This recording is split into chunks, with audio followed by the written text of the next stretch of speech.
45% കേരളീയർക്കും risk ഉണ്ട്.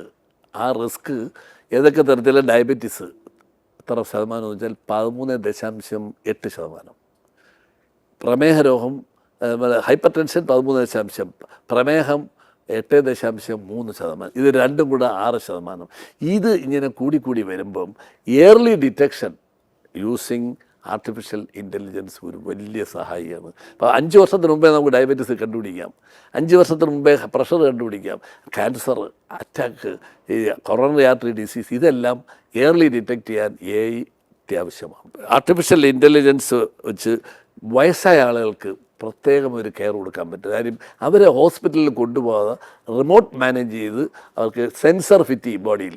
ആ sensor fit ചെയ്യുമ്പോൾ ആ ഡേറ്റ എല്ലാം എൻ്റെ മേശപ്പുറത്ത് വരും. ഡോക്ടറെ അടുത്ത് കൊണ്ടുപോകണ്ട, നെറ്റിൽ കയറി ബുക്ക് ചെയ്തിട്ട് ഓട്ടോമാറ്റിക്കായിട്ട് അവർക്ക് അവരുടെ ട്രീറ്റ്മെൻറ്റ് സ്റ്റാർട്ട് ചെയ്യാൻ പറ്റും. എന്നാൽ അവിടെ ഒരു നേഴ്സിനെ വെച്ച് കഴിഞ്ഞാൽ അവരുടെ പൾസും BP എല്ലാം അവർ മെഷർ ചെയ്ത് നമുക്ക് തരും. പിന്നെ കൊണ്ടുവന്നാലല്ലേ ഈ ഇൻഫെക്ഷൻ വരാനുള്ള ചാൻസ് ഉണ്ട്. ഹോസ്പിറ്റലിൽ ഇവർ പോയി കഴിഞ്ഞാൽ എളുപ്പം കോവിഡൊക്കെ ആണെങ്കിൽ സ്പ്രെഡ് ചെയ്യും.